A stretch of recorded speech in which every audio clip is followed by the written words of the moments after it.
Grâce à eux, notamment, Nostalgie est devenue la radio la plus écoutée en Belgique francophone. Une véritable success story pour Nostalgie que l'on doit à Mark Vossen et à Kim Baines. Ils sont nos invités pour ce retour de Showbuzz.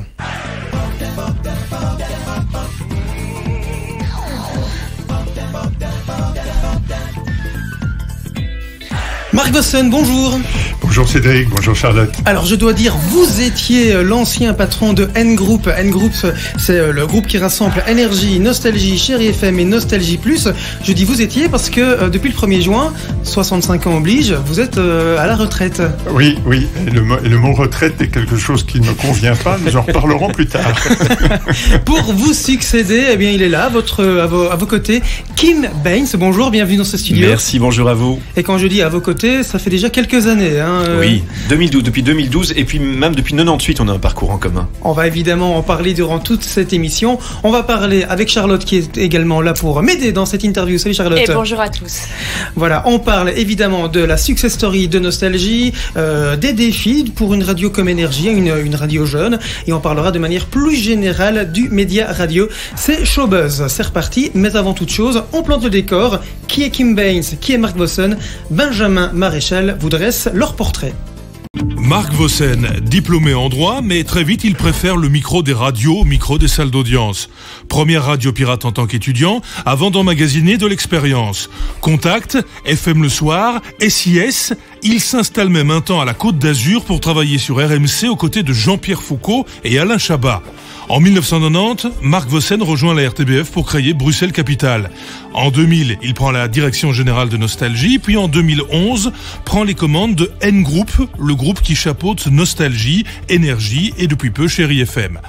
Kim Baines, quant à lui, a également démarré sa carrière sur des radios locales comme Vibration. Une carrière qui prend très vite une orientation plus marketing. L'analyse des audiences, les chiffres, c'est son truc. À Énergie Nostalgie, il était jusqu'ici brand manager.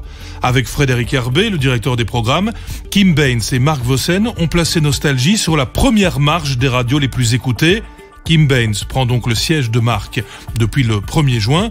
Un énorme défi, il a les épaules pour le réussir. Mark Vossen lui a tracé la voie. Et pour m'accompagner dans cette interview, Charlotte Van Bever, bonjour. Bonjour à tous, bonjour messieurs. Et tout d'abord, est-ce que Benjamin a oublié quelque chose dans ce portrait? Oui, plein de choses, mais ce serait beaucoup trop long, on en aurait pour 3 heures. S'il y a des petites confidences, on prend. Hein. Benjamin, il a oublié que j'ai travaillé sur Bruxelles Capitale avec Marc, qu'on s'est croisé la première fois là. Ensuite, on s'est croisés via IP, où j'ai travaillé chez IP. Donc, en fait, on a un parcours vraiment en commun depuis 1998. Absolument, 98. Bon, Marc, on a compris le mot retraite, mais il va falloir l'utiliser parce qu'il n'y a pas beaucoup de synonymes. Pensionné, on peut faire pensionner, ça va sûr. Non, j'ai un mot à vous proposer. Allez, on écoute. Vous écoutez? Rentier. Rentier. Eh bien, est-ce que depuis que vous êtes rentier, cher Marc, est-ce que quand même vous êtes devenu rentier en ayant le sentiment un peu du devoir accompli au sein de N-Group? Oui. En fait, je ne sais pas si c'est devoir accompli, c'est passion accomplie, plaisir accompli, rêve accompli. J'ai tellement vécu de choses magnifiques depuis mon arrivée à Nostalgie, avant aussi, parce que la radio est une passion, mais depuis 2000, où Nostalgie est revenue dans ma vie,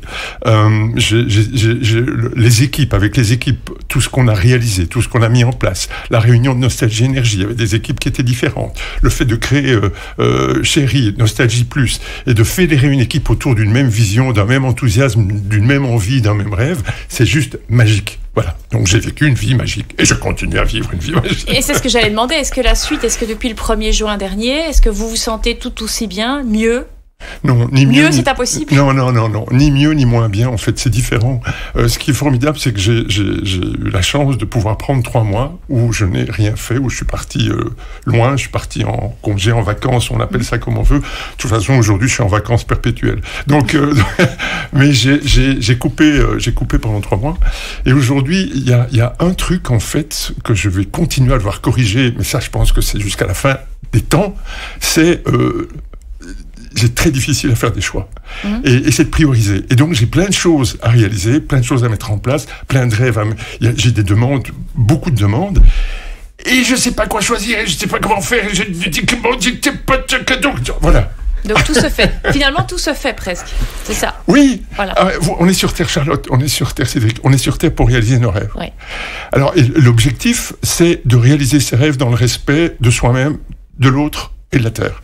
Si on sait qu'on va pouvoir réaliser ses rêves, et on ne sait pas toujours comment ça va se faire, mais si on sait qu'on part avec cette idée-là, mais c'est juste magique. Et on passe notre vie à tenter de réaliser nos rêves. C'est pas toujours simple, le chemin est pas simple, le chemin est pas facile, et parfois mystérieux, mais c'est un vrai plaisir. Et Kim, alors on n'est pas encore à la retraite, on est loin de là, Kim. C'est depuis le 1er juin, cette fonction de Big Boss. Comment vous sentez dans ce rôle-là, spécifiquement, depuis le 1er juin? On parlait beaucoup de rêve, j'aime beaucoup le mot rêve, en tout cas un rêve accompli, puisque je ne dois pas oublier que j'étais le gamin de 10 ans qui écoutait la radio, qui avait la chair de poule en écoutant ce média que j'adorais. Je faisais des city trips à Paris où je me prenais en photo devant des façades de radio, et ça ne s'invente pas. C'est une passion qui ne s'explique pas toujours, et donc le fait de pouvoir diriger d'un point de vue stratégique d'aussi belles marques et une équipe aussi belle, c'est un rêve accompli, évidemment. Après, c'est pas quelque chose qui s'est fait du jour au lendemain le 1er juin. Je pense qu'on peut raconter l'histoire. Marc, en 2018, Marc m'a demandé une première fois, tiens, je pense à mon successeur, ce qui est quand même merveilleux. En 2018, Marc disait déjà, donc il y a 4 ans, il y a 4 ans, ouais. Je pense à mon successeur, est-ce que ça te tenterait? Et je lui ai dit non, parce que j'avais peur que la fonction m'éloignerait de ma passion du média, que j'aurais plus, pas la passion du micro, mais en tout cas du média. Et il me l'a redemandé, parce que Marc n'accepte pas un non. No is not an option. Et il me l'a redemandé 1 an après, et j'ai dit, écoute, j'y réfléchis. Il m'avait d'ailleurs subtilement aidé à démystifier quelques parties sombres du métier en disant ça peut être sympa. Et donc j'ai dit ok, je suis prêt à relever le défi, et ça a été un handover qui a pris 3 ans. Je pense que c'est un cas d'école. D'ailleurs, nos actionnaires à Paris disent vous devriez faire un two-man show pour expliquer le handover d'une direction. On peut dire qu'on va le faire. Le two-man show, il est chez nous là, le two-man show. C'est ça, on l'a ici, on exclut. Donc voilà, donc le passage s'est fait tellement en douceur qu'aujourd'hui évidemment c'est un challenge. Évidemment aujourd'hui je sens la responsabilité, une responsabilité que de voir des équipes heureuses tous les jours. C'est ma première responsabilité, c'est de continuer à voir, parce que Marc est un patron très inspirant, c'est de continuer à voir ses sourires tous les jours sur le plateau, et puis la responsabilité des audiences, de la gestion du budget, de tout ça. Mais c'est un plaisir tous les matins de me lever pour faire le boulot depuis le 1er juin, donc voilà, on verra. Et contrairement aux craintes, est-ce que ça n'éloigne pas justement de cette passion première du micro, de l'objet micro? Non, c'est un choix qu'on fait en fait. Voilà, c'est vrai que un des gros changements quand on devient patron, c'est qu'on est très sollicité et que je pourrais passer ma vie en réunion, et donc c'est un choix que je fais de prioriser les réunions et d'être présent avec les équipes, de continuer à comprendre leur métier. C'est essentiel pour moi de comprendre ce qui se passe dans les équipes. Donc voilà, c'est une histoire de choix et de priorité. La semaine est un petit peu particulière, Marc, puisque depuis ce lundi, toutes les radios font leur rentrée. Un petit pincement au cœur quand même. Non, pas de pincement au cœur, mais des restes d'adrénaline. En fait, je me rends compte que les jours qui précèdent, et même pendant les vacances, le fait de préparer une rentrée, le fait d'avoir des nouvelles émissions, des nouvelles organisations, de pouvoir réinventer le métier à chaque fois, alors on les réinvente tous les jours, mais il y a des moments particuliers, des momentum. Et là, depuis quelques jours, mais je n'avais pas vu venir, depuis quelques jours, à mon avis, c'était mardi ou mercredi dernier, j'ai senti monter quelque chose. Et je me suis dit, mais c'est quoi ce truc-là? Et en fait, c'est l'adrénaline qui était dans ma tête depuis 40 ans, et qui reste encore un tout petit peu, et qui dit, tiens, il y a un truc qui se passe. Et évidemment, j'ai regardé les grilles, évidemment, j'étais aux aguets, évidemment, j'ai envoyé un petit mot aux équipes pour leur dire, écoutez, je suis avec vous. Parce que j'étais là, parce que j'étais dedans, et c'est, voilà. Et quand je vois, et je fais une petite parenthèse, mais grosse parenthèse, Kim, quel plaisir, quel extraordinaire bonheur et honneur de le voir me succéder. C'est juste exceptionnel. C'est un gars formidable. Il le sait, mais il le dit pas, alors je le dis pour lui. Et c'est vraiment un gars génial. Et je ne pouvais pas rêver mieux pour pouvoir effectivement entamer cette nouvelle période de groupe. Et sans langue de bois, vraiment, Kim, cette rentrée de nostalgie, la grille, vous l'avez vraiment découvert hier matin à 5h, ou vous y avez quand même un tout petit peu participé? Alors, non, rien du tout. Et moi, l'objectif, c'était vraiment le 1er juin, c'était de faire en sorte que je n'intervienne plus du tout. J'ai coupé totalement. Totalement. Je voulais pas être la belle-mère ou le beau-père qui reviennent en disant, tiens, j'ai peut-être une idée, rien à foutre. Franchement, et il fallait vraiment les laisser faire leur chemin, et ça s'est très très bien passé. Et donc Kim l'a fait, c'était donc votre première rentrée ce lundi matin. Quel sentiment, avec quel sentiment vous avez là maintenant? Satisfait, soulagé, fier, ou même peut-être on aurait pu mieux faire? Je pense que oui, fier et satisfait, mais ce qui est rigolo, c'est que je recevais dimanche soir des félicitations de personnes d'autres médias en disant c'est ta première rentrée en tant que CEO, et je ne réalisais pas ça, parce que quand j'étais directeur marketing, l'organisation de la conférence de presse reposait sur mes épaules et celles de mes équipes, et en réalité ça générait beaucoup plus de stress. On était debout à 6h du matin, fallait que tout soit mis en place, alors que je suis arrivé hier avec mon discours, avec les grilles, j'ai relu les dossiers de presse ce week-end, donc moins de stress dans l'opérationnel, mais évidemment une énorme satisfaction. Et puis un compliment que je retiens hier, c'est ok, il n'y avait pas de grosse annonce hier à notre conférence de presse, il n'y a pas des superstars qui arrivent, c'est de la continuité parce que ça fonctionne et on ne change pas une équipe qui gagne, on pourra en reparler de ça, mais par contre, ce que j'ai constaté, le compliment qu'on me donnait, c'est vous arrivez à transmettre un état d'esprit. Il y a quelque chose d'authentique qu'on n'explique pas quand on vient chez vous. C'est le plus beau compliment qu'on puisse me donner, en fait. Vraiment. C'est vrai. Et on est dans le positif. C'est vrai, en vous entendant, on est dans le positif. Alors, un petit truc micro-négatif. C'est la dernière vague, Sim. Oui. Pour la première fois, on n'a plus l'habitude. Nostalgie était repassé deuxième, à 0,2%. Un fifre là. Hein. Ouais, 0,2%, si je me souviens bien. Parce que là, évidemment, c'est l'objectif. Là, maintenant, ça, c'est une erreur, on va dire. Là, on va absolument être premier de nouveau et encore pendant 4 ans. En fait, en réalité, on est premier. On est premier puisque les vagues séparées, on les regarde, mais personne n'utilise des vagues séparées Sim, parce que les vagues séparées, c'est 4000 enquêtes sur une population de 4 millions d'habitants. C'est comme si après un match de foot d'un stade de 30 000 personnes, vous interviewez 30 personnes en demandant leur avis sur le match. Bon, c'est pas représentatif. Donc on doit cumuler 3 vagues et on est leader. Après, je vais pas me mentir, on aurait préféré être leader sur le 12+. Mais la vérité derrière, c'est que c'est une des meilleures vagues que Nostalgie ait fait ces dernières années. Donc vous recevez d'abord les résultats 12+. En disant des 15.2, vous savez que Nostalgie progresse sur tous les paramètres, vous dites on doit être premier. Puis un petit coup de fil, il paraît que Viva est à 15.4. Ah, ce serait dommage, mais alors on doit attendre 24 heures pour pouvoir faire les analyses. Et on voit on progresse sur toutes les cibles, qu'on reprend le leadership sur 35-54, qui est une cible sur laquelle on se bagarre souvent avec Contact.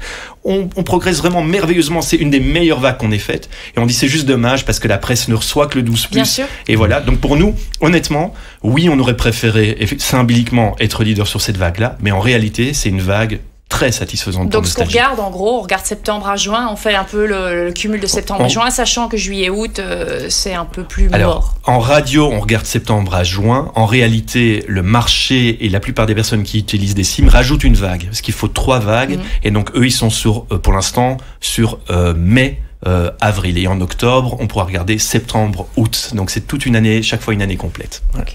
On regardera ça. Hein. Alors Nostalgie leader, Nostalgie n'est pas arrivé leader comme ça d'un claquement de doigts évidemment. C'est tout un processus qui s'est mis en place. Et là évidemment, Marc, vous y êtes un petit peu pour quelque chose. Est-ce que vous pouvez prendre le temps, parce qu'ici on a le temps, voilà, prendre le temps de nous expliquer un petit peu comment vous avez mis cela en place durant ces 20 dernières années? Alors d'abord, l'État, quand je suis arrivé en 2000, c'était ma première expérience de directeur général. J'arrivais de la RTBF où on était plutôt quand même à l'abri d'un certain nombre d'éléments, et notamment financiers, même si on n'avait pas n'importe quel moyen, mais avec Bruxelles Capital, on avait quand même... Voilà, et on arrive en tant que directeur général, et vous arrivez dans une radio où il y a... Voilà, la marque, je connaissais, je l'ai créée en 1989 en Belgique. Je suis arrivé à la RTBF, je suis reparti, et puis je me suis rendu compte qu'il y avait des trous dans les murs, et des trous aussi dans le budget. Et quand vous vous dites, après 6 mois, et mince, qu'est-ce que j'ai fait comme connerie? Pourquoi je ne suis pas resté à la RTBF? D'autant qu'on me proposait à ce moment-là, au moment où je partais, on me proposait un rôle de producteur, mais fixe, terminé, fonctionnaire. Et je suis parti pour éviter ça.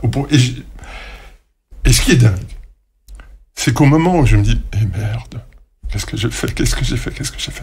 Il y a une petite voix en vous qui vous dit, mais Marc, aie confiance. T'es là pour faire quelque chose. C'est pas un hasard. Je crois pas au hasard.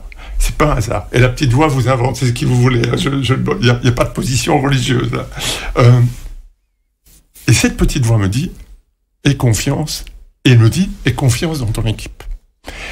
Et ce qu'il faut, et c'est sans doute la force première de ce que nous avons réalisé, et qui me l'a dit il y a quelques instants, voir des yeux rieurs, voir des visages enthousiastes, voir la passion tous les jours au sein des équipes. Ça, c'est le moteur. C'est la clé absolue de la réussite de notre groupe. C'est le plaisir. Et il y a une phrase que je dis très très souvent, et je peux le dire aujourd'hui. Je ne sais pas lire un bilan. En tant que directeur général, je ne sais pas lire un bilan. Et donc, je vous le dis, il n'est pas nécessaire... Notre patron non plus. Hein. On a l'habitude, on sait ce que c'est. Il n'est donc pas nécessaire de pouvoir lire en tant que directeur général un bilan quand vous avez autour de vous des gens extrêmement compétents qui sont tout à fait capables de les lire et de vous dire ce qu'il y a à dire ou à ne pas dire et à faire ce qu'il n'y a pas à faire. Et ça, c'est le deuxième élément. Donc, vous constituez en fait une équipe de plein de gens qui sont meilleurs que vous dans tous les domaines. Et si vous vous entourez de gens qui sont meilleurs que vous avez la passion et l'enthousiasme, que vous avez une vision, et que quand vous arrivez en 2010, quand Nostalgie et Énergie se réunissent, où nous sommes à 14% de part de marché ensemble, 10 pour Nostalgie, 4% et demi pour Énergie, et que nous leur disons, notre vision, en 2014, dans 4 ans, c'est d'être à 20% ensemble. Et que le 28 mai 2014, il y a précisément un sondage qui sort le jour de mon anniversaire, que le 28 mai 2014, nous atteignions pour la première fois 20% de part de marché, que je vais pleurer dans mon bureau, dans un coin tout seul pour ne pas montrer mon émotion. Oui, non, dans un petit bonhomme, il y a quelque chose qui se passe quand même. Et en fait, c'est la création absolue, totale, de petits morceaux d'humains que nous rajoutons aux petits morceaux de compétences. Et vous mettez l'humain et les compétences. Et ça vous fait juste un pot extraordinaire. C'est notre potion magique, mesdames, messieurs. Elle n'est pas en vente, car gardons le secret. Mais c'est là-dedans la fierté, la plus grande fierté pour vous, Marc, c'est quoi? C'est d'avoir su, justement, bien vous entourer. C'est ça la plus grande fierté? C'est d'avoir réussi, au-delà d'avoir fait de Nostalgie ce qu'elle est aujourd'hui, en partant de... on l'a dit, presque pas grand-chose. C'est au-delà des chiffres, c'est ça? C'est d'avoir su s'entourer, créer un esprit de groupe? En fait, c'est l'humilité. C'est être suffisamment humble pour connaître ses compétences, ses fragilités, ses forces, et de pouvoir les déterminer, les définir, et de pouvoir s'entourer de manière correcte pour pouvoir faire en sorte que l'équipe, on est plus fort ensemble. Et que 1 plus 1 égale 3. Et quand vous parvenez à faire cet exercice mathématique formidable, j'ai jamais été fort en maths, mais là au moins j'ai trouvé quelque chose qui me convenait tout à fait, 1 plus 1 égale 3. Et votre management, c'est aussi une des clés de la réussite. Votre management, mais aussi celui de Kim, hein, très apprécié des équipes. Alors, on a essayé de trouver, on va pas vous mentir, hein, des témoignages qui allaient un petit peu, aller à l'encontre de vos compétences, mais voilà, on n'a pas trouvé malheureusement. Donc, ils n'ont pas voulu, ils ont eu peur. Ils ont eu peur, voilà. Donc, c'est ça, en fait, c'est le management de terreur que vous mettez en place. Voilà, allez. On donnera des noms après. On écoute. Bonjour Marc, bonjour Kim. Marc, quand on m'a demandé ce que tu apportais à N-Group, quels sont les mots qui pourraient t'identifier, ce que tu apportes encore aujourd'hui au monde, il y en a plein en fait. Il y a la passion, il y a la joie, il y a l'optimisme, il y a le rayonnement, mais il y a aussi de mon point de vue un supplément d'âme et une réelle humanité. Quand Marc débarque dans les bureaux, chez N-Group, déjà il dit bonjour à tout le monde l'entend, qu'on soit dans les studios, dans les bureaux, donc bonjour en 2 mots, bon et jour, qu'on rassemble et qui ne font plus qu'un, et puis il passe chez tous les collaborateurs, chez toutes les collaboratrices pour dire bonjour, demander comment ça va, surtout écouter leurs réponses et surtout avoir aussi ce contact les yeux dans les yeux. Ça c'est important, c'est un réel rapport interpersonnel qu'il crée, une création de lien. Je te remercie pour ça. Et c'est vrai qu'à l'échelle et au niveau de la rédaction, je te remercie aussi d'avoir initié cette réflexion autour de l'information. Non pas positive, mais constructive. Hein. C'est vrai que c'est un mot qui s'est étoffé petit à petit. Cette nécessité des médias de raconter l'histoire, de raconter le monde autrement, de manière plus colorée, plus nuancée, moins anxiogène. On va pas rajouter une couche d'angoisse à l'angoisse déjà ambiante. Merci pour ça, parce qu'il fallait non seulement beaucoup d'audace, mais beaucoup d'optimisme aussi pour arriver à ça. Je vais m'arrêter ici pour l'hommage. Je pense que tu pourras le ponctuer, le commenter à ta guise après ça. Kim va marcher dans tes pas. Je lui fais entièrement confiance pour ça. J'en profite, Kim, pour te souhaiter tout le bonheur du monde dans ces nouvelles attributions, en apportant bien sûr ta touche à toi. Mais c'est clair que, honnêtement, je pense que l'aura de Marc restera toujours au sein d'N-Group. Leslie Remenans, qui présente les infos sur Nostalgie à la mi-journée, qui présente également différentes petites séquences qui fonctionnent très très bien. Il y a de l'idée. Il y a de l'idée, évidemment. Voilà. Une réaction, évidemment. Je suis touché. Et Leslie dit très bien, en fait, les éléments qui m'ont guidé. Et je peux pas dire plus. Voilà, je suis touché et je la remercie, je l'embrasse. Leslie, justement, elle disait quelque chose de très beau. Elle disait cette espèce de passation de pouvoir. Est-ce que c'est une passation de pouvoir, c'est plus que ça? Est-ce qu'on a vraiment l'impression, Kim, que vous allez vous inscrire dans ce que Marc a construit sans trop bifurquer de la route un petit peu déjà tracée? Est-ce que c'est ça, ou est-ce qu'il y a quand même une idée d'amener une touche un peu différente? C'est-à-dire que je suis quand même là depuis 2012, donc la touche, j'ai pas attendu le 1er juin pour l'amener. Je pense que Marc et moi, on partage les mêmes convictions et les mêmes valeurs. On n'a jamais eu de débat là-dessus. Je pense que les débats qu'on a eus, c'est sur la méthode, la méthodologie et l'approche. Moi, je suis néerlandophone d'origine. C'est ma langue maternelle. J'ai fait mes études en néerlandais à la base, et donc j'ai un côté plus germanique et plus formalisé. C'est pour ça que j'aime les études, j'aime l'approche plus pragmatique, et j'aime les process. Pas les process pour le process, mais les process pour accélérer et pour améliorer l'efficacité de notre travail. Et ça, c'est, je pense, le changement fondamental qu'il y a dans mon approche. Est-ce que vous savez lire un bilan? Alors, j'ai une obsession, c'est de comprendre les choses que je présente. Donc, quand je vais présenter un bilan chez mes actionnaires à Paris, j'ai besoin de comprendre. Je n'ai pas les talents d'orateur de Marc, donc je ne sauve pas, moi, la présentation en étant un bon orateur. Donc, je dois vraiment... Par du bluff, c'est ça? Je vais pas dire par du bluff, mais en tout cas par l'aura. Donc, je dois être un peu plus terre à terre, et donc j'ai besoin de comprendre. Donc, je suis en apprentissage de bilan, mais ça va de mieux en mieux, oui. Et si je peux me permettre, en fait, si j'ai choisi Kim, c'est parce que je savais qu'il partageait exactement les mêmes valeurs. Donc, il n'a pas du tout à se forcer pour pouvoir suivre un chemin. Il était dans le chemin, on a partagé le chemin. D'ailleurs, depuis 2012, il a participé aussi de manière importante au chemin, à la vision. Et on ne peut pas dire que c'était... Oui, ok, j'ai une aura, d'accord, il en a une aussi. Je pense qu'on a ensemble construit quelque chose qui va naturellement se poursuivre maintenant. Et c'est ce qui est magique, c'est que... personne n'est indispensable à partir du moment où nous créons une équipe. Nous considérons chaque membre de cette équipe comme étant un élément important et essentiel, et que ensemble, en responsabilité, tout d'un coup je parle politique ici, ensemble et en responsabilité, et je pense franchement qu'on est parvenu à faire ça, et que Kim va simplement poursuivre ce qu'il avait déjà lui entamé depuis 2012. Et est-ce que Kim, il y a quand même une qualité de Marc que vous aimeriez lui emprunter, et à contrario un défaut, là vous lui diriez non, garde-le bien ton défaut, j'en veux absolument pas? Les qualités, oui, c'est la façon dont il arrive à animer et à transmettre son émotion. Moi, j'ai là aussi quelque chose de plus germanique qui fait que j'ai une tendance à être un peu plus froid dans l'approche, même si je partage les mêmes convictions. Et alors, en défaut, en fait, c'est plus mon patron, donc il peut y en avoir plusieurs. Non, c'est effectivement parfois on le perdait un peu, Marc, et alors on dit là on passe peut-être un peu trop, on est un peu trop dans le théâtral et on passe à côté de l'objectif. C'est dommage parce que le message était sympa, mais il y en a parfois un peu trop. Voilà, je vous en rajoute un peu. Non, rajoutez pas. La forme était parfois plus grosse que le fond, quoi. Oui, voilà, c'est un peu, voilà, c'est ça. Mais bon. Ça.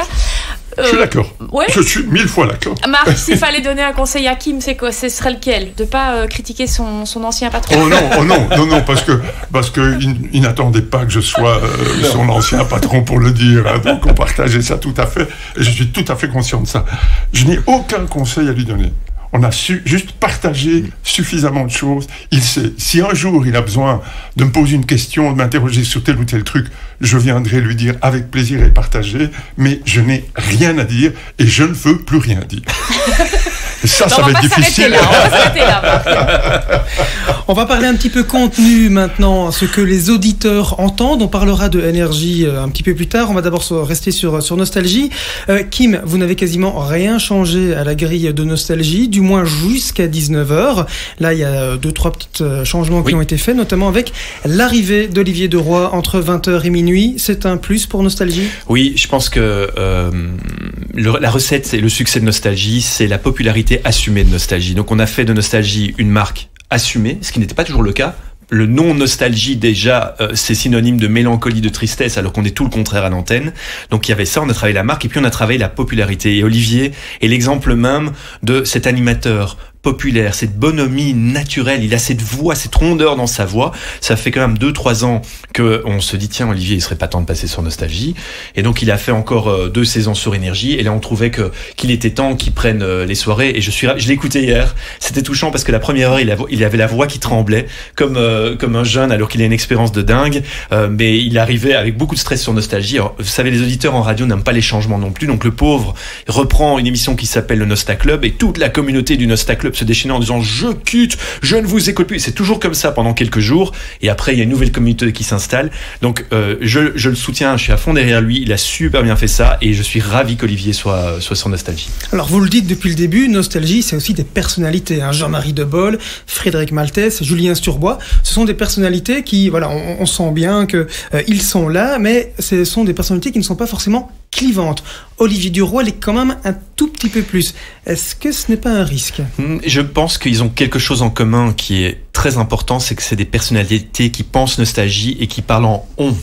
Donc ils ne viennent pas derrière le micro pour eux être un peu plus célèbres quand ils éteignent le micro, ils viennent derrière le micro pour servir la marque et c'est des animateurs hyper généreux. Du matin au soir, Seb, Ingrid, Jean-Marie, Fred et Olivier a ça aussi. Alors Olivier, évidemment, il doit trouver ses marques sur Nostalgie, c'est quelqu'un qui a toujours fait des émissions de contenu avec beaucoup d'éditeurs à l'antenne, alors que Nostalgie on est dans le musical, donc il doit d'abord trouver ses marques et puis on laissera plus place à ses personnalités, la personnalité d'Olivier. Mais ça doit se faire progressivement. Ouais. Alors il y a quand même une victime collatérale à tout ça, il faut quand même en parler parce qu'il a une base de fans vraiment très importante. Bruno Fernandez, oui. Forcément c'est pas une promotion de le retrouver entre minuit et 5h du matin. Un petit mot pour tous ces fans, ils sont nombreux. Pourquoi Bruno est relégué la nuit ? C'est une punition ? Non, c'est pas une punition. En fait, Bruno a une soif incroyable de liberté à l'antenne, il fait de la radio. Lui, donc il vient d'ailleurs avec un bandana, des lunettes de soleil. C'est le gars, tu lui offres un bateau avec une radio pirate, il irait faire de la radio sur une radio pirate. Il a besoin de ça. Sauf que le format Nostalgie, ce qui est important dans le format Nostalgie, c'est quand vous allumez Nostalgie, vous devez reconnaître Nostalgie. Et donc Bruno on lui a confié très très longtemps la matinale. C'est un créneau usant, la matinale. Et donc là aussi, on avait besoin de populariser dans le bon sens du terme la matinale en mettant un duo plus accessible et populaire et moins le besoin de Bruno de parler de musique. Bruno, c'est notre Brice numéro 2. Vous le lancez sur un groupe, il vous raconte le livre en fait. Il a une connaissance énorme et même le soir, parce que c'est vrai qu'il a une bonne communauté, mais les sondages le soir nous ont montré que les auditeurs voulaient reconnaître davantage le Nostalgie plus populaire, plus bienveillant, moins encyclopédique. Et donc l'horaire qui peut paraître une punition, mais on est la seule radio à animer la nuit. On est la seule radio à avoir des animateurs la nuit. Mais il sera en direct ? Non, il ne sera pas en direct. Donc c'est ce qu'on appelle un faux direct. C'est-à-dire qu'il ne peut pas enregistrer toutes ses émissions en un jour. Il vient tous les jours en soirée présenter l'émission. Mais Bruno a une vie de famille. On est respectueux de ça aussi. Et c'est fini l'époque où des gens faisaient les nuits, arrivaient à 5h du mat pour apercevoir leurs enfants avant d'aller à l'école. C'est important pour nous aussi que Bruno puisse préserver sa vie de famille. Mais Bruno aura beaucoup plus de liberté la nuit. Le nom de référence c'est Georges Lang, évidemment, la nuit. Ouais. Ça fait rêver tout le monde, cette voix qu'on écoutait à minuit. Mais Bruno, aujourd'hui, aura cette liberté-là et il y a beaucoup de monde qui écoute la nuit et qui a besoin d'accompagnement la nuit. Mais donc Bruno n'est pas en danger, parce qu'on pourrait peut-être se dire, tiens, après, voilà, il est passé de la matinale, 19-22h, puis minuit. Non. Et d'ailleurs, pour dire, non, Bruno continue à animer le week-end aussi, et un horaire très exposé le week-end, qui est le samedi après-midi, qui est très, très, très stratégique, donc pas de punition à ce niveau-là. Bon, alors on parle de Bruno. On parle de la nuit, on va parler du matin. Nosta, on dit, est leader, mais vraiment sérieusement à partir de 10h30. Donc à ce moment-là, c'est Jean-Marie Debol, etc. Et voilà, c'est presque double les audiences de la concurrence. Nosta reste leader jusqu'à la fin de la journée, clairement. Le matin, Nosta n'est pas leader. Il y a de la grosse concurrence. On sait, la matinale, c'est toujours plus difficile à faire progresser, à aussi habituer l'auditeur. Par contre, il y a une légère progression quand même d'Ingrid et Seb. C'est quoi? Est-ce qu'ils ont de nouveaux objectifs? Est-ce que justement l'objectif c'est d'arriver au moins deuxième et de stabiliser, si pas premier, de repasser devant Viva? Sur une radio musicale comme Nostalgie, l'objectif c'est d'être leader sur la journée. On est challenger sur la matinale et on a des courbes en miroir avec Vivacité. Vous avez Vivacité qui est première et puis on se croise à un certain moment, on dépasse Vivacité après 10 heures comme tu le dis Charlotte. Mais ce qui est incroyable aujourd'hui, c'est qu'on met un duo de personnes qui ne sont pas des célébrités. Ils sont populaires, ils ont leur communauté, mais ce ne sont pas des célébrités qu'on met à la radio et ils font 11% de part de marché. 11% des auditeurs écoutent cette matinale de Nostalgie parce qu'elle veut être une alternative musicale. Et on peut comparer à Vivacité, qui évidemment est une énorme matinale avec en plus une matinale en télé qui s'appelle Viva, qui génère une espèce de confusion. Est-ce que je regarde la télé? Est-ce que je regarde la radio filmée? Donc avec les décrochages régionaux, Viva est autour de 17. Nous sommes à 11. On fait un résultat incroyable et fabuleux avec Nostalgie. Nous sommes très fiers et je suis convaincu qu'on peut atteindre 12. Ah bah ça c'est bien, on en reparlera alors prochaine vague. Avec plaisir. On en reparle prochaine vague. Il y a d'autres nouveautés, il y a quand même d'autres petites nouveautés qui sont glissées dans la grille de rentrée. Il y en a une par exemple, Kim voudrait mettre en avant et peut-être l'arrivée, il y a peut-être Sarah aussi, Sarah qui arrive à 19-20 juste avant Olivier Duroy. Qui était déjà là entre 22h et minuit. Oui, Sarah. Et qui arrive à je dis bon, ça se remarque parce qu'il y a pas beaucoup de femmes animatrices sur Nostalgie. Merci de le pointer, c'est important. Il y a quand même la très charmante Lidwin qui a une voix super le matin, le week-end. Aussi. Qui est là depuis très très longtemps d'ailleurs. Absolument. Non, c'est important pour nous d'avoir des voix féminines à l'antenne. Sarah nous a rejoint il y a quelques années pour faire des remplacements d'abord, puis faire beaucoup de créneaux le week-end, le 22h minuit. Et maintenant, on a voulu lui confier cette heure très stratégique qui est le 19-20h. On voit que la télé prend généralement le relais de la radio à 19h.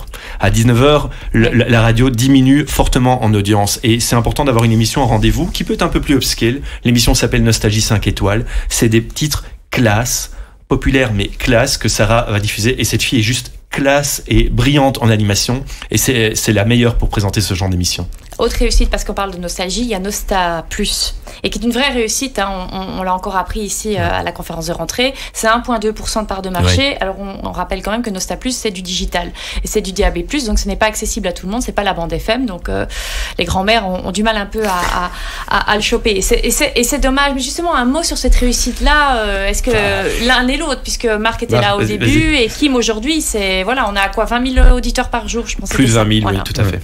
Il y a deux éléments. Le premier, quand on crée Nostalgie Plus autour d'une table d'un restaurant, on se dit il faut saisir l'occasion du DAB. On se dit quel est le public que l'on peut aller chercher. Et on s'est rendu compte très vite que Nostalgie, en fait, ne voulait pas vieillir avec ses auditeurs. Que Nostalgie évoluait d'année en année et restait dans un univers qui, comme Kim le disait tout à l'heure, devait toucher la cible d'abord prioritaire des 35-59. Et on s'est dit très vite, mais au fond, Nostalgie, dans l'esprit de beaucoup de gens, c'est les années 60, c'est les années 70, c'est les années 50.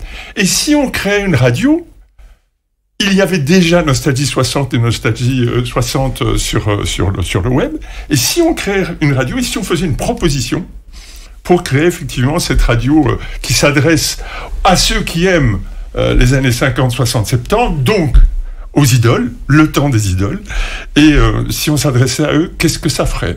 Et très très vite, on s'est mis d'accord et je me suis dit, mais évidemment, ça permet de crédibiliser Nostalgie sur sa cible, sur les années 80, 90, 2000, et de pouvoir garder, préserver Nostalgie, la marque Nostalgie, dans les années 50, 60 et 70. Puis quelle richesse musicale dans ces décennies-là, et quel dommage de ne plus les diffuser sur Nostalgie pour pas faire vieillir la marque. L'opportunité ici était géniale. Alors, on nous a regardé un petit peu comme des fous en disant, vous allez créer un produit digital et DAB sur une cible 55+. C'est pas la cible la plus facile à convertir aux nouvelles technologies, et pourtant, success story. Mais donc, on pourrait quand même imaginer que ça pourrait être 10 fois mieux sur une bande FM, sur la bande FM clair. Quand même. Parce que je pense aux nombreuses personnes qui rêveraient d'écouter la musique des années 60 et 70, qui n'ont tout simplement pas le matériel à la maison pour se connecter. Ça doit être quand même un petit... Alors, pour le coup, là, il y a peut-être un petit pincement au cœur. Mais c'est-à-dire qu'on a envisagé les choses à long terme, puisqu'on croyait dans cette technologie DAB, puisque tout l'ensemble du média radio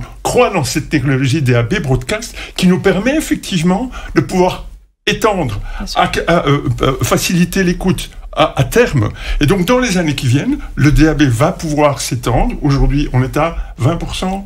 On est à 19% selon une étude Ipsos et 16,5% selon une étude SIM. Donc voilà. Qui écoute aujourd'hui la radio en DAB. Ça va évoluer. Et nécessairement, toutes les personnes qui ont plus de 60 ans, qui ne sont pas nécessairement grands-pères et grand-mères, comme on peut les imaginer, ont beaucoup de plaisir à découvrir le DAB+.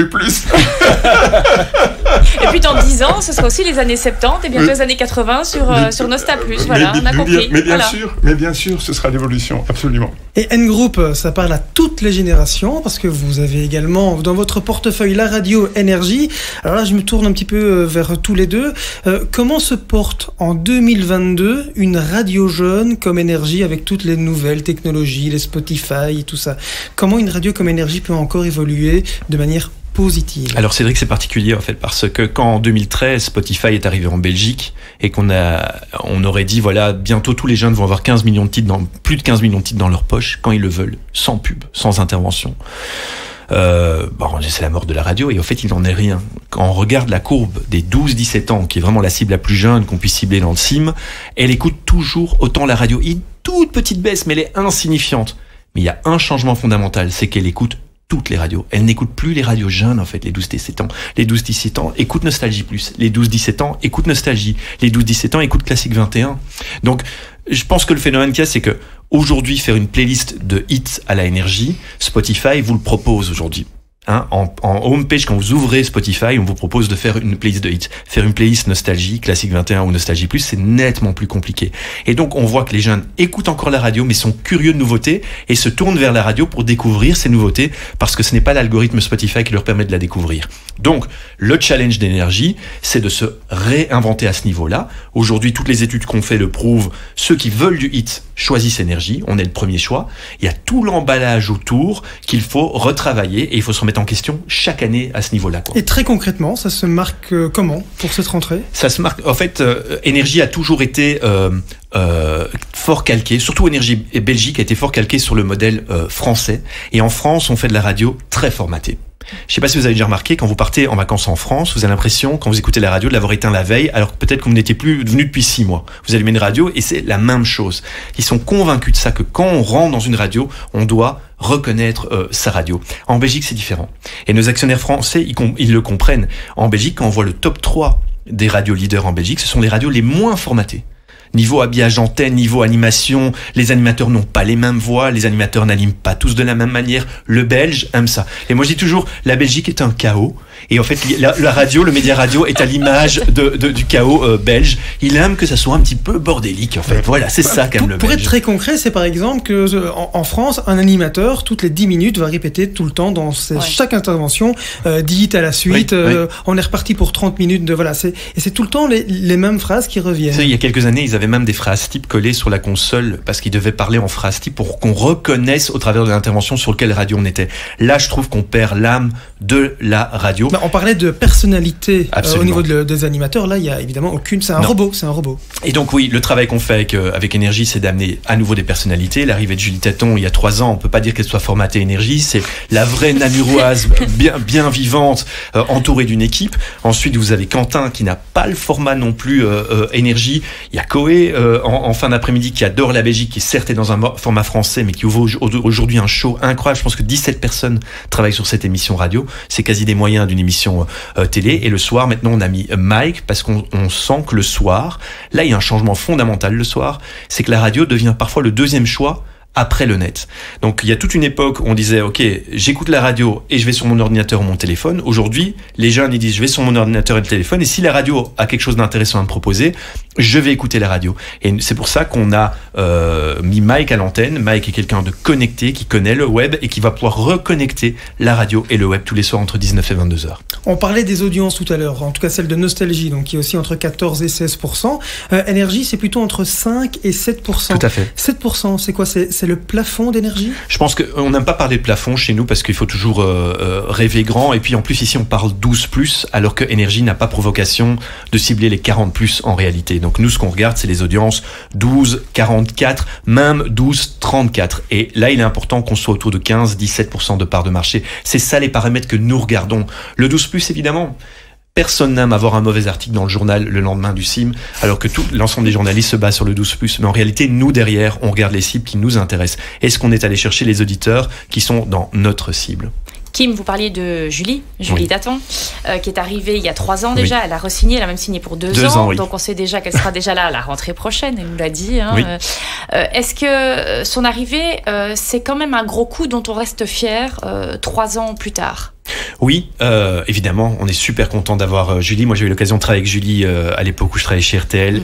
C'est une fille authentique, réellement authentique. D'ailleurs, c'est ce qui a compliqué c'est probablement ses relations avec une boîte très politique, si je peux me permettre, en fin de carrière. Elle est venue chez nous, on l'a accueillie. Elle a eu très peur au début parce qu'elle n'avait plus fait de radio depuis longtemps. On l'a pris par la main. Donc, peut-être que vous le voyez, c'était d'abord une équipe, puis c'était Julie et l'équipe. Et maintenant, c'est plus en plus Julie accompagnée de son équipe, donc elle prend le lead et c'est un réel plaisir de l'écouter tous les matins. Parce que même le nom de l'émission a changé, hein. Ce n'est plus le Wake Up Show. Maintenant on mise tout sur Julie Daton, clairement, parce que c'était le but, dès le départ finalement de l'amener jusque-là. Non, en réalité c'est le résultat d'une étude. En fait, en radio il est très compliqué de créer des sous-marques, et quand on a créé le Wake Up Show, on l'a créé avec toutes nos convictions, mais on constate dans les études, quand on dit quelle émission vous écoutez le matin, il y a très peu de gens qui disent le Wake Up Show. Les gens disent moi j'écoute Julie Daton et l'équipe, et donc on se dit finalement c'est elle que les gens écoutent le matin, et créer des sous-marques en radio ça coûte de l'argent. Vous devez marketer la marque, vous devez ajouter le logo sur les affiches, ça vient alourdir votre com, donc c'est juste Julie Daton sur Énergie. Est-ce que l'un et l'autre vous avez senti sa progression aussi en tant qu'animatrice? Elle dit souvent qu'elle se sentait pas du tout légitime à ce poste-là. Ça fait partie de l'authenticité de Julie et sa fragilité aujourd'hui, et ça rejoint la question Cédric. Aujourd'hui, le Belge ne veut pas des animateurs techniques. Enfin, aujourd'hui, une animatrice très populaire, Maria sur Contact, n'est pas technique. Et pourtant, elle est très populaire. Le Belge veut quelqu'un d'authentique, et Julie est foncièrement authentique. Et je lui demanderai jamais de parler en slogan ou de parler comme un animateur en France. C'est une belle personne. Et de la même manière que nous avons fait pour l'ensemble des personnes qui travaillent chez nous, c'est d'abord les valeurs personnelles, morales des personnes avant les compétences. Il se fait qu'elle est en plus compétente et qu'elle continue à grandir dans cette compétence. Et donc, c'est juste génial, quoi. Et c'est vraiment une très belle personne. Et on parlait tout à l'heure, justement, de la différence entre les radios belges et les radios françaises. Il y a Koé qui a quand même une grosse tranche horaire, qui garde toujours une tranche horaire assez longue. C'est quand même très, très long. 1 heure de moins. Oui, mais ça reste quand même long. Est-ce que c'est pas quand même un peu trop franco-français par moment? Si on l'écoute bien, parfois on ne capte pas toutes les blagues, même bêtement à des localités, etc. On comprend pas les traits d'humour qui sont liés à un endroit de France. Est-ce qu'il n'y a pas quelque chose aussi à travailler de ce côté-là? Oui, évidemment, et on en a beaucoup parlé avec lui, parce qu'on est proche de Koé et de son équipe, et c'est vrai que pendant le Covid, il parlait souvent des règles qui étaient d'application en France, qui étaient différentes. Puis il y a eu les élections, il parlait de politiciens qu'on ne connaissait pas encore, parce que c'était des nouveaux ministres. Donc ça, c'est compliqué, c'est quelque chose qu'on travaille avec lui, mais c'est vrai que ça restera toujours une émission foncièrement animée par une équipe française qui est présentée sur la Belgique. Aujourd'hui, c'est entre 15 et 19 heures. Toutes les analyses qu'on fait montrent qu'il a un fan club incroyable. Il y a un effet à 15h, et c'est pas pour rien que David Antoine démarre son émission à 15h. Clin d'œil à mon ami David. Mais je veux dire, à 15h, il y a un effet montée d'audience. Les gens attendent ce rendez-vous. Les gens attendent Koé sur Énergie. Donc aujourd'hui, c'est un choix très compliqué de dire, ok, est-ce qu'on enlève Koé parce que c'est trop français? On créerait un bad buzz énorme parce qu'il y a une communauté qui adore Koé, mais c'est sans doute une personnalité clivante. Il y a des personnes qui se diront, je suis soulagé, il n'y a plus Koé. C'est des choix compliqués. Aujourd'hui, en tout cas, les audiences nous montre que Koé fait partie de la famille Énergie, clairement. 12e saison chez nous. Je vais être volontairement provocateur, il faut bien vous titiller aussi un tout petit peu. Vas-y. Koé, les imitations de Patrick Sébastien, par exemple, aussi sympathiques soient-elles, et aussi, elles sont évidemment très très bien faites, mais est-ce que ça parle encore aux jeunes d'aujourd'hui? Je pense que Koé est pour moi le Patrick Sébastien de la radio, dans ce genre populaire, parfois un petit peu graveleux. Alors Marc et moi, on s'est souvent regardé en disant purée, la blague à 16h15 là quand même. Et quand je vais chercher ma fille à l'école, j'espère qu'elle comprend pas. Donc il y a de ça aussi. Je pense que le français a une tolérance de vulgarité plus élevée qu'en Belgique, qu'on est plus gentil et plus poli en Belgique. Mais oui, je pense qu'il a un côté populaire qui plaît, mais comme je disais, il est clivant. Soit on aime, soit on n'aime pas. Et c'est pour ça qu'on a nos web radios en disant tu n'aimes pas Koé, et ben on a plus d'une dizaine de web radios pour écouter énergie, écouter de la musique à ce moment-là. C'est une belle transition de parler des web radios. On parlait du DAB aussi tout à l'heure. Justement, pour cet avenir de la radio, on prend la radio au sens large, mais la radio FM en elle-même, etc. Marc d'abord et puis Kim, comme vous voulez. Mais c'est quoi l'avenir de la radio aujourd'hui, telle qu'on la connaît aujourd'hui? Si on se repose, on se projette à dans 5 ans, bêtement 5 ans, ce sera quoi? La FM sera toujours là dans 5 ans, et le DAB aura grandi dans 5 ans, et le web continuera à se déployer, à développer, et de nouvelles radios vont apparaître sur le web. Donc le chemin est en cours. On n'a aujourd'hui aucune vision, et arrête-moi si je dis une connerie, Kim, ce qui est possible. Depuis 45 minutes, on en a entendu. Hein. Ah, merci. On est bien à une près. On est bien fait de venir. On est content d'être venu, oui. Le retraité a bien fait de venir. Le rentier. Ah, mais je vous expliquerai aussi pourquoi tout à l'heure. Non. Oui, oui, je vous expliquerai. Non, en fait, l'évolution est lente. La radio est un média lent. Alors effectivement, les choses vont vite aujourd'hui, mais il n'y a aucune urgence. Et les choses se font progressivement. Alors oui, effectivement, il y a en 2028 une échéance. C'est la fin des licences, des reconnaissances pour les radios. Est-ce que nous allons FM? Est-ce que nous allons repartir pour une nouvelle licence de 9 ans? Est-ce que ce seront des licences plus courtes? Aujourd'hui, honnêtement, je ne suis pas sûr que quelqu'un sache exactement ce qui va se passer. Est-ce qu'il y a une inquiétude, Kim? Non, je pense qu'il faut séparer le débat. Il y a la plus-value de la radio et il y a la technicité. On parle beaucoup de technique ici et l'auditeur, il se moque de la technique. Donc aujourd'hui, on va clairement vers un modèle hybride digitalisé, parce que tous les médias ont connu leur digitalisation, sauf le radio. La radio, tout était digital en studio, il y a que l'émetteur qui émettait en analogie. Donc ça, c'est une correction et c'est compliqué aujourd'hui de dire aux personnes de changer de transistor alors que la FM fonctionne bien. Mais ici, c'est un choix technologique. On va vers l'hybride, donc il y aura la radio web, du DAB, et finalement il y a même des radios dans la voiture qui switchent de l'un à l'autre. Donc l'auditeur n'a plus à se soucier. Coupure de la FM, moi j'y pas, c'est un avis personnel, pas avant 75% de DAB, de pénétration DAB. Donc il faudra encore le temps parce qu'il faut convaincre ceux qui ne sont pas encore convaincus aujourd'hui. Et alors, la plus-value de la radio, c'est la voix et l'humain. Enfin, il s'agit de la conviction. Un algorithme ne remplacera jamais la radio. Je le disais hier en conférence de presse, une étude inquiétante qui est sortie le week-end dernier de l'université de Gand. 1 Belge sur 3 se sent profondément seul et un autre tiers se sent seul. Donc ça veut dire qu'aujourd'hui en Belgique, il y a 2 tiers des Belges qui se sentent seuls. Et le média étant la radio étant le média d'accompagnement, je trouve que je dis aux équipes tous les jours, on a un rôle à jouer, un réel rôle d'accompagnement, de bienveillance, d'humanité. On sauve des âmes par moment, vraiment. On dit souvent qu'on ne sauve pas des vies, mais on sauve des âmes. Il y a, si je peux me permettre, il y a un témoignage d'une infirmière qui nous est parvenue il y a quelques jours, qui a accompagné une personne dans son processus d'euthanasie. Et cette personne a laissé un message à cette infirmière en disant « Écoutez, je sais que vous connaissez Marc Vossen. Dites-lui bien que Nostalgie fait beaucoup de bien, m'a fait beaucoup de bien. » Et l'infirmière rajoute « Nostalgie peut temporairement sauver des âmes. » Honnêtement, quand vous recevez ce type de message, vous vous dites que vous faites du boulot pour quelque chose et qu'il y a un rôle essentiel, et tu viens de le dire, Kim, un rôle social inimaginable. Imaginez un monde sans radio. Imaginez-le. Est-ce que vous pouvez l'imaginer? C'est la même chose d'imaginer un monde sans musique. Cet accompagnement, cette présence en direct. J'ai quelqu'un à côté de moi alors que je suis seul à la maison. J'ai quelqu'un et j'ai une voix qui s'adresse à moi et que je peux connecter. Honnêtement. C'est vrai. Et heureusement, les modes de diffusion ne font qu'augmenter. On a parlé de la FM, du DAB, des radios digitales, il y en a de plus en plus. Et puis une nouveauté aussi cette saison, c'est par exemple Énergie qui arrive sur Ovio. C'est aussi un autre mode de diffusion. Alors pourquoi et Nostalgie? Alors effectivement, on a toujours eu des liens privilégiés entre Énergie et la RTBF. Nous avons déjà via la régie RMB, on a des échanges médias avec eux. Donc Jean-Paul Philippot nous a dit qu'il serait ouvert à Nostalgie et on en reparlera évidemment.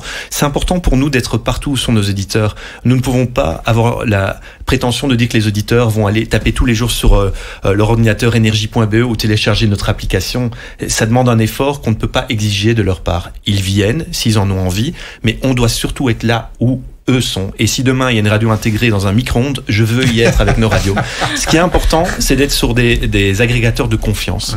Aujourd'hui, il y a eu des agrégateurs cow-boy. Je me suis battu 6 mois avec un agrégateur parce qu'il renvoyait Nostalgie Belgique vers le stream français quand on le demandait via les smart speakers. Donc on a beaucoup de mal à gérer nos streams. Et en l'occurrence, Ovio est un vrai agrégateur de confiance et on est ravis de pouvoir l'intégrer avec les contenus d'énergie. Et il y aura quoi comme contenu? Alors c'est des contenus vidéo qu'on va mettre en place. C'est les best-of de la matinale, les best-of de Mike. C'est une émission sur le sport. Donc et ça nous invite évidemment à explorer davantage de contenus. On parle de l'avenir, hein, donc on ne sait pas de quoi demain sera fait forcément, mais on a une petite idée, en tout cas en termes de radio. Marc, l'avenir c'est le présent, c'est la vie de rentier. C'est quoi la vie de rentier aujourd'hui concrètement? Alors je vais vous expliquer juste pourquoi je parle de rentier. Oui, parce qu'on attend depuis le début de l'émission. Mais c'est ça, c'est un bon teasing quand même, c'était joli. Hein. En fait, le mot retraite pour moi, c'est battre en retraite. Battre en retraite, c'est assez négatif. Le mot de pensionner, sauf, dites-moi si je dis une bêtise, mais est assez négatif aussi. Être à la pension. L'image que l'on a est plutôt genre... Avec les pantoufles. Voilà. Ouais. Donc, alors mon épouse, Sylvana, qui m'accompagnait dans les cocktails d'hiver, qui a arrêté de bosser il y a quelques années, me dit... tu sais, j'étais au dernier cocktail, là, tu sais, quand j'ai dit que j'étais pensionné, les gens se sont détournés de moi. J'ai dit, bon, ok. Pourquoi? Ben oui, truc professionnel, t'es pas intéressant, je passe à quelqu'un d'autre. Elle dit, je vais trouver autre chose, elle dit, ok. La fois suivante, elle dit, je suis une femme libre. Alors évidemment, le regard des hommes... C'est quoi son numéro? Ça n'avait pas été pris dans ce sens-là. Alors elle est rentrée à la maison, le soir, elle dit, je pense que je vais pas dire ça. Je dis, je te remercie chérie. Et puis alors elle dit, écoute, tu sais ce que je vais faire? J'ai trouvé. Je veux dire que je suis rentière. Et là, les yeux changent aussi, parce que rentière, le mot rentier est lié à la richesse. Oui, absolument. Puis très vite, elle casse le truc, tu sais, vous savez, je reçois une rente de l'État. Mais c'est juste génial. En fait, vous redonnez au mot rentier quelque chose de différent. Et donc, j'aime dire qu'aujourd'hui, je suis rentier, parce qu'effectivement, je touche une rente de l'État. Et la vie, c'est quoi aujourd'hui? C'est partir en vacances assez souvent? On l'a vu sur Facebook. Hein. Oui, il ne faut pas dire non. Hein. Non, c'est vrai, et beaucoup. Et honnêtement, c'était magnifique. Et je me suis rendu compte, et je vais vous faire un aveu, que cette période a été pour moi, il y a 3 mots qui ont été très très importants et que j'ai découvert. Le mot insouciance. Je n'imaginais pas à quel point la responsabilité d'une équipe, la responsabilité d'une boîte, tout d'un coup, quand vous ne l'avez plus, il y a quelque chose, il y a une chape, même si c'était génial, magnifique, formidable, il y a une chape qui se déplace ailleurs. La deuxième chose, c'est la non-urgence. J'étais toujours dans ma tête au coup suivant, en permanence. Là, plus d'urgence. Vous êtes dans la présence, donc insouciance, présence. Et j'ai décidé de ne plus avoir de bagnole. J'avais une bagnole de société, et donc on va se débrouiller avec une seule voiture. Pendant 1 an, on fait le test, on voit ce que ça donne. Et donc je prends le train. Magnifique. Je prends les transports en commun. Et un jour, je suis dans le train. Je sors ma poche à gauche, j'ai mon GSM. Ma poche à droite, j'ai mon portefeuille. J'ai mes lunettes. Mais il me manque quelque chose. J'ai oublié quelque chose. Je n'avais rien oublié. Rien du tout. En fait, ce que j'avais oublié, c'est mon sac à dos. Le sac à dos avec le PC, les dossiers, etc. Et donc, légèreté. Insouciance, présence, légèreté. Et le travail ne vous manque pas, Marc? En fait... Relever des défis. Mais je vais en relever des défis.